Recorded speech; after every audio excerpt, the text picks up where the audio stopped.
일목요연하게 말씀드리기는 정말 어렵고요. 판사가 다 읽었고 저도 열심히 받아 적었지만 제가 이거를 정리해서 말씀드린다는 건 불가능입니다. 여러 가지를 얘기를 했었고, 네, 뭐 대법원에서 무죄 부분, 유죄 부분 뭐 해서 파기환송 한 건 다 읽어댔고, 마지막 가서 정리한 거, 그다음에 양형에 대해서 얘기를 하면서 판사가 한 얘기가 최소원의 위임을 받아서 장시호가 영재센터를 운영을 했고, 삼성에서 16억을 받았고, 그 다음에 그랜드 코리아 레저 이건으로 2억 후원을 받아서 장시호가 3억을 차명회사로 빼돌렸다. 이 건에 대해서 실형을 안 될 수가 없다. 이렇게 얘기를 했었고, 또 최성원의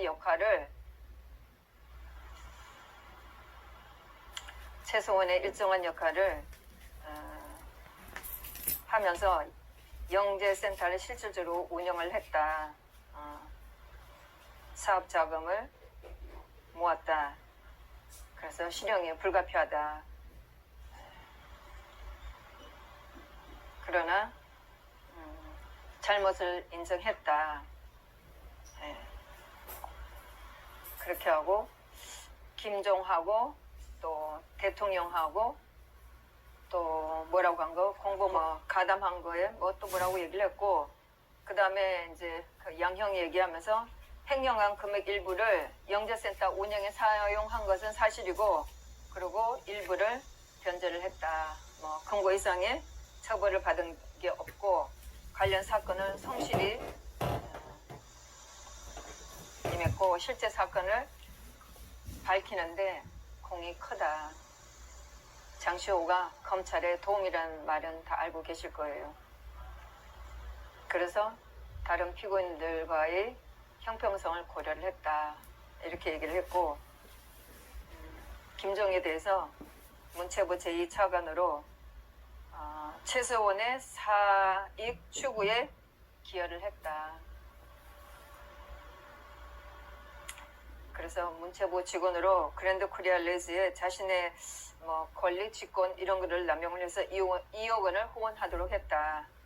그리고 그랜드 코리아 레즈에 장애인 창단을 해서 펜싱팀 창단을 해서 최수은이 운영하는 더 블루케이에 지원하도록 했다.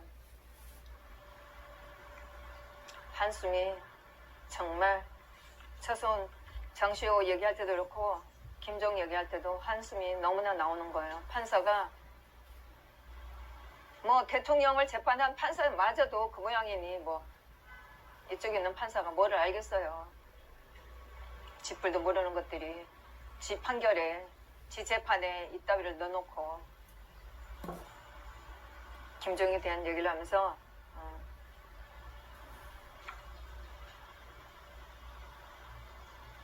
직권 남용 권리 방해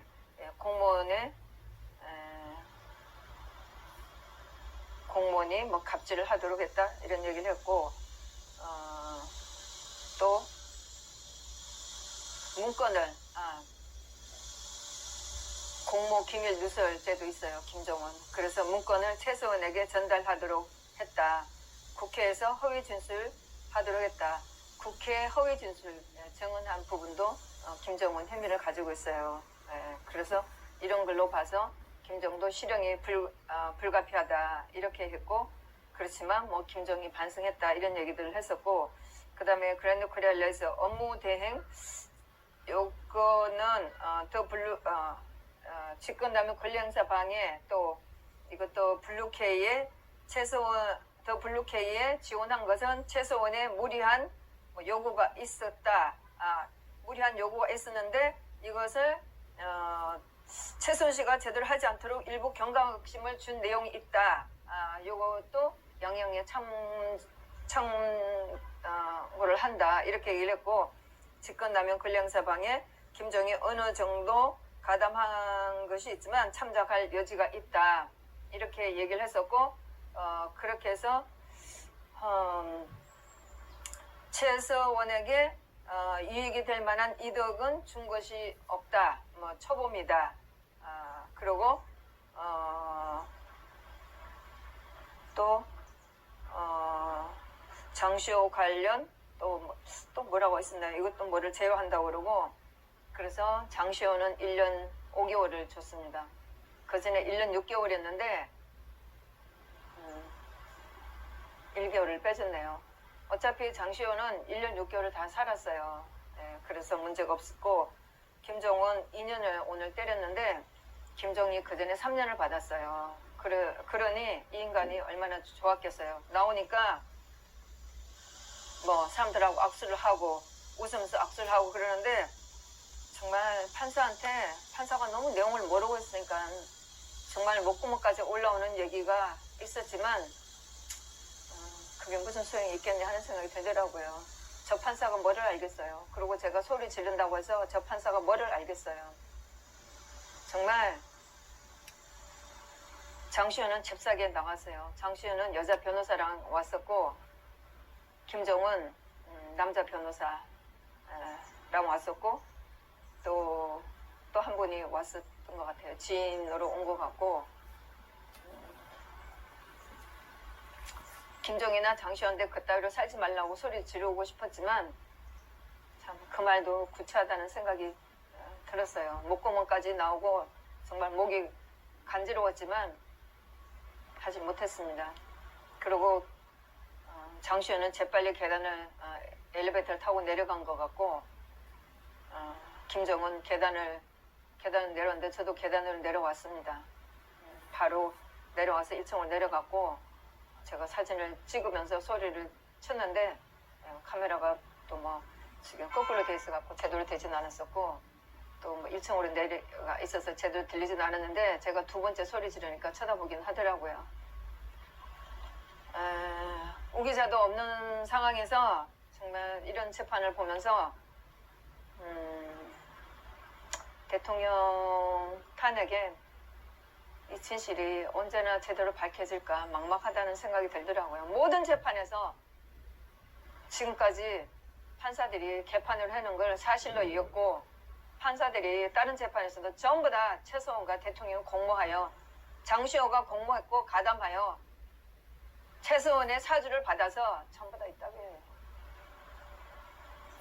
지난번에 차은택이는 이 사건에 대해서 대통령 탄핵 사건하고 상관없이 지가 돈 빼들린 거, 지가 지 사무실 운영하면서 잘못 쓴 거 그거 가지고 형을 받았지, 대통령 탄핵 사건하고 상관없이 형을 받았어요. 그 새끼는 따로 불러내갖고 언젠가는 재판대에 세워야 될 놈이에요. 오늘도 마찬가지고.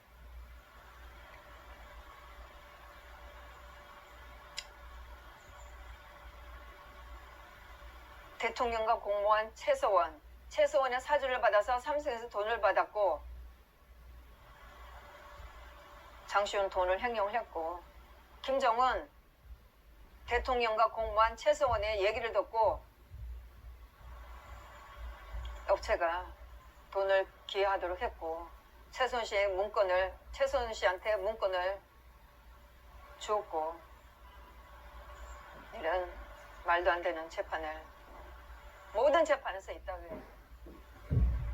대통령 재판이 제대로 밝혀져야지만 다른 재판도 전부 다 엉터리를 전부 다 모여가 될 텐데,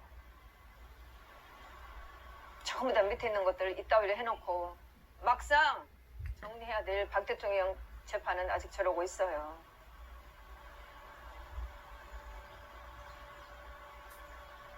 정말 역사가 거짓 속에서 이렇게 굳어진다 생각하니까 너무 기가 막혔어요.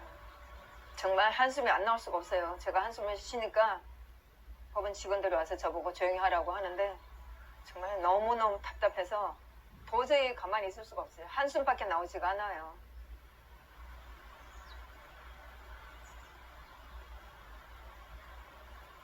하여튼 뭐 정리된 내용은 제가 기사를 보고 기사에서 제가 들은 얘기하고 제대로 나왔는지 기사를 제가 정리를 해놓고 역사의 기록으로 제가 남기도록 하겠습니다.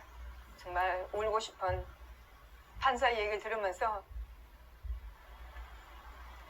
정말 울고 싶다는 생각이